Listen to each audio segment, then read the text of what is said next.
Alors, pourquoi écrire sur les sorcières? Alors, je vais d'abord vous faire une première réponse de Normand.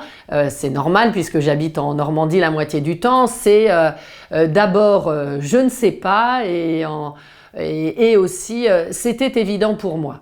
Alors, il est vrai que quand j'étais petite fille, quand on me lisait des contes de fées ou quand je les lisais moi-même, j'étais quand même assez interpellée par la dissonance, on va dire, entre d'un côté des héroïnes voilà, qui me faisaient rêver, mais que je trouvais quand même franchement mièvres et un peu neuneux, et ces sorcières qui avaient des pouvoirs, mais enfin qui ne faisaient pas rêver clairement, qui étaient laides et que tout le monde détestait.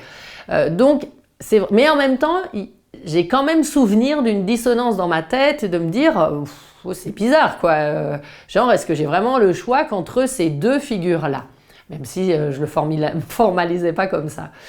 Ensuite, c'est vrai que tout au long de mon adolescence et de ma jeune vie d'adulte, à l'époque, je me suis beaucoup interrogée sur le féminin et je me souviens, il y a même, ça doit faire maintenant une bonne quinzaine d'années, j'avais proposé à mon éditeur de l'époque, c'était chez Plomb, et je leur avais proposé un livre qui s'appelait Chic, je suis une femme, qu'ils avaient accepté, et finalement je ne devais pas être prête parce que je passais mon temps à reporter l'écriture de ce livre et en fait je ne l'ai jamais écrit. Mais il y avait quand même donc déjà cette idée en moi de travailler sur le féminin et comment il est possible de le déployer et de le revendiquer, mais de manière positive.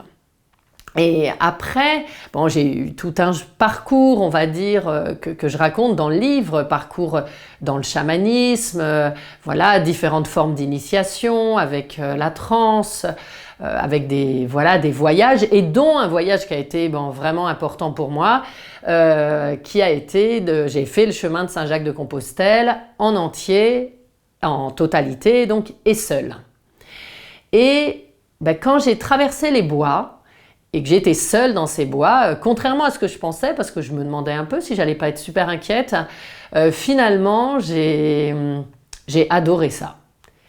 Et j'ai tellement adoré ça que cette figure de la sorcière qui était revenue de manière récurrente dans mon existence quand même, qui me chatouillait l'oreille, on va dire plutôt de manière positive, là tout d'un coup je me suis dit waouh, il y a vraiment quelque chose à investiguer. Et je suis rentrée de Saint-Jacques, et quand une de mes filles m'a dit maintenant qu'est-ce que tu vas faire, de quoi tu as envie, et je lui ai dit j'ai envie de monter une école de sorcières. Donc elle a ri, mes enfants sont un peu habitués à mes idées, on va dire originales. Et quelques semaines après, je prends un thé avec mon éditrice qui me dit maintenant, après le succès de mon cahier détox, elle me dit maintenant qu'est-ce que tu veux faire? Et je lui dis je souhaite travailler sur la figure de la sorcière. Donc là, mon éditrice ne me répond pas, elle me sert du thé, genre oui, on va réfléchir et voilà quoi, basta, on n'en parle plus. Sauf qu'on reprend le thé 2-3 mois plus tard, je me souviens plus, puis là elle me dit alors vraiment sur quoi tu veux travailler maintenant? Et là je lui dis là je suis sûre, je veux travailler sur les sorcières. Et là, pour le coup, entre-temps, le livre d'Arnaud Rioux sur les chamans avait eu du succès.